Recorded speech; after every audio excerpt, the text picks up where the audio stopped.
అయితే నేను చూడండి ఒక గ్లాస్ బియ్యం తీసుకున్నాను, కొంచెం పెసరపప్పు కొంచెం కందిపప్పు కలిపి తీసుకున్నాను. నేను 4 గ్లాసులు నీళ్ళు వేసాను. దాంతో పాటును ఒక గ్లాస్కి రైస్కి సగం పప్పు తీసామంటే గ్లాస్కి. చూడండి వెజిటేబుల్ అయితే కట్ చేసి పెట్టాను, టమాటా, క్యారెట్, కీర.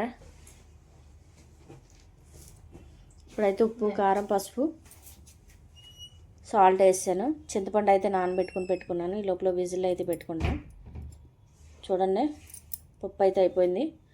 నేను సొరకాయ వేసుకున్నాను, అందులో క్యారెట్ వేసుకున్నాను, బీన్స్ వేసుకున్నాను, బఠానీ వేసాను, టమాటా వేసాను. ఇప్పుడైతే చింతపండు పులుసు వేసుకుంటున్నాం.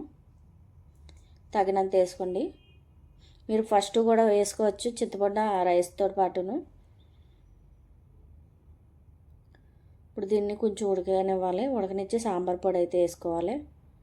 చూడండి నేను సాంబార్ పొడి వేసాను. నాకు ఇంట్లో తయారు చేసింది ఉంది, కాకపోతే ప్యాకెట్లో కొంచెం ఉందని వేస్తున్నాను అనమాట. శుభ్రంగా కలిపేసుకొని దీన్ని బాగా కొంచెం ఉడకనిచ్చి నేను గీ వేసుకున్నాను.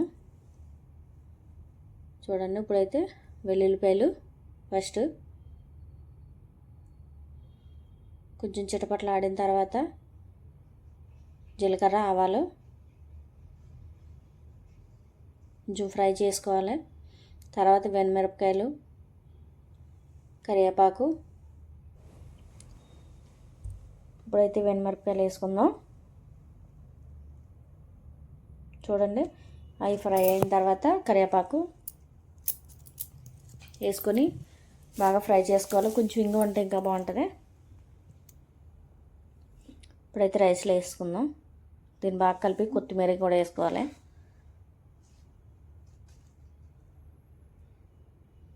చూడండి అయిపోయింది ఎమ్మీగా మన సాంబార్ రైస్. ఇప్పుడైతే మనం బౌల్లోకి తీసుకుందాం. చూడండి నేను బౌల్లోకి అయితే తీసాను. కొత్తిమీర అర్థం అయితే చూపించలేదు. చూడండి ఈ రెసిపీ కానీ మీకు నచ్చినట్లయితే లైక్ చేయండి, షేర్ చేయండి, సబ్స్క్రైబ్ చేసుకోండి, బెల్ ఐకాన్ అయితే మర్చిపోకండి. అసలు ఇదైతే రైస్ అయితే బాక్సుల్లోకి, లంచ్ బాక్సుల్లోకి గట్రా బాగుంటుంది. తినాలనిపించినట్టు తినచ్చు. Bye bye.